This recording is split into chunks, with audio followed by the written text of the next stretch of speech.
Paul Thibault des Amants de la Nature, comment ça va? Ça va très bien, Martin. Et toi? Ça va super bien. J'ai envie de te demander, avant de commencer, ton salon, parle-moi de ton salon, Expert Chasse-Pêche, qui vient juste passer. Oui, très, très beau salon, Martin. Justement, je tiens à remercier toutes les personnes qui sont venues nous visiter dans le kiosque. C'est très apprécié. Fait qu'on a fait des très belles ventes. Les gens avaient l'air contents. Fait que ça commence la saison. Puis je tiens à remercier personnellement tous les gens qui sont venus nous visiter.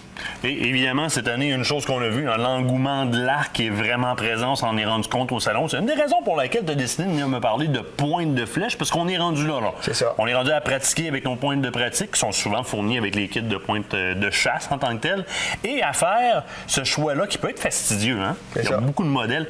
J'ai envie de te dire, guide-moi un peu dans ce que tu m'amènes. Là. Oui, c'est ça, Martin. Des deux dernières chroniques, on avait parlé de l'arbalète, on avait parlé de l'arc. Donc, maintenant, il y a des pointes de chasse qui sont faites spécifiquement pour l'arbalète, les plus rapides, sauf que la plupart des pointes vont faire, il faut juste faire attention à la vitesse qu'ils nous donnent sur nos pointes de chasse pour être certain que nos vitesses, nos arcs ou nos arbalètes vont accepter la pointe de chasse.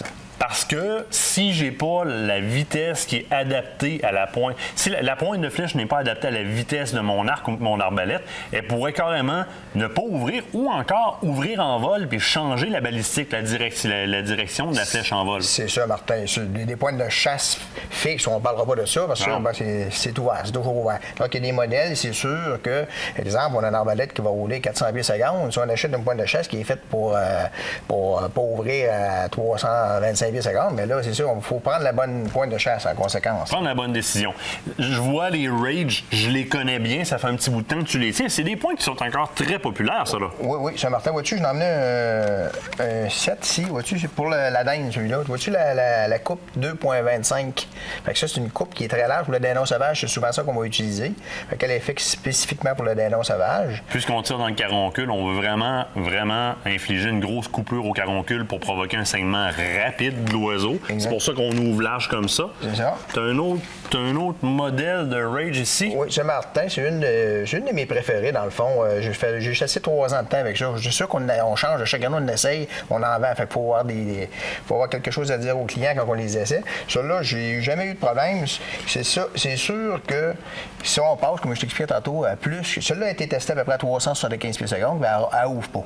En vol, elle ouvre pas. Sinon, on peut monter avec des petits collets ici. Des petits rings comme ça, des collets. C'est ça, il faut qu'on l'installe au bout ici, puis il n'y a aucun problème. Ça vole très bien, puis c'est très fiable. Là.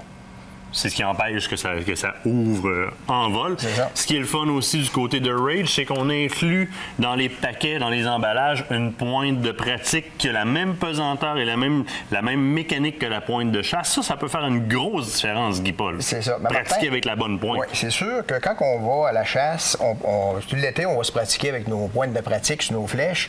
Quand on arrive à la chasse, il faut pratiquer avec nos pointes de chasse. C'est important parce que c'est sûr que ça, c'est une rétractable. Donc, en vol, normalement, ça vole très bien. Puis là, il nous donne une pointe de pratique en plus. Fait qu'on va se pratiquer avec ça. Mais il faut toujours pratiquer quand même avec notre pointe de chasse avant d'aller à la chasse. Par contre, on s'assure, quand on tire sur le gibier, de tirer avec une pointe neuve. Pas celle qui a été tapée dans le bloc de tir. C'est ça. Bien important.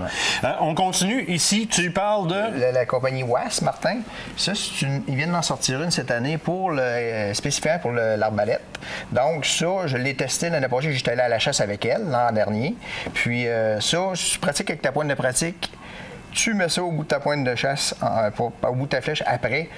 C'est pratiquement le même vol. Ça vole très bien, puis la coupe est très, très belle aussi. Là. On parle de fixe, alors que lorsque j'arrive dans ta nouvelle gamme, parce que ça, j'ai jamais vu ça sur tes tablettes. Là. Non, nouvelle compagnie, Martin, que j'ai rentré. Rexpid. On avait des échantillons l'an passé, puis on a fait des tests. Tu vois, celle-là, qu'est-ce qu'elle a de particulier, Martin? Je ne sais pas si tu veux la déployer. Fais attention. Oui, très attention en les manipulant, parce que ça coupe énormément. Tu tires sur une lame. Les 3 bougent. Oui, le système qui est fait à l'intérieur fait que les 3 lames vont ouvrir en même temps. Alors qu'en temps normal, les lames tombent indépendamment. Regardez, là, c'est tout en même temps. C'est ça qui arrive, Martin. Des fois, quand on a des lames rétractables, qui vont ouvrir en vol, exemple.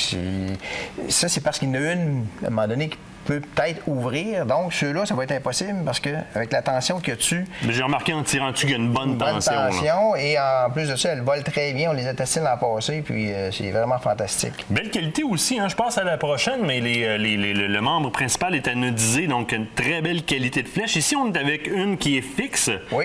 Ça a presque l'air sadique avec les deux roues qui tournent en passant. Donc, si on accote dans un os, ça va tourner, ça ne bloquera pas la flèche. Pointe fixe, mon Dieu, c'est menaçant cette histoire-là. C'est la même compagnie, Martin, Rexpeed. Là, ça, c'est la Nuri. Ça, c'est une 125 grains. On va l'avoir dans le 100 grains aussi, mais ça a l'air à faire beaucoup de dégâts. On l'a pas testé dans le JV encore, mais... Ça viendra, oui. Ça viendra. Très semblable à la rouge qu'on présentait tout à l'heure du côté de Crossbow Boss. Oui. Une, encore là, à pointe fixe, plus pesante, par exemple. C'est ça. Un petit peu. Non, ouais, c'est une 125 grains, Martin. Celle-là, la particularité, je ne sais pas si tu veux la prendre au bout. Tu prends ta lame ici, puis tu tournes. Vois-tu? Elle, qu'est-ce qu'elle fait? C'est qu'en pénétrant, elle va tourner encore, parce qu'une flèche, ça vire beaucoup en pénétrant. Mais celle-là, elle va donner un impact de plus. Elle va virer. Fait que là, ça va broyer encore plus les os. Fait que... Plus d'informations, de toute façon, on passe te voir aux Amants de la nature. Guy-Paul, je te remercie. Merci, Martin. On s'en va à la pause. Au retour, restez là. Deuxième partie de notre chasse anti-Costi. Faut pas manquer ça.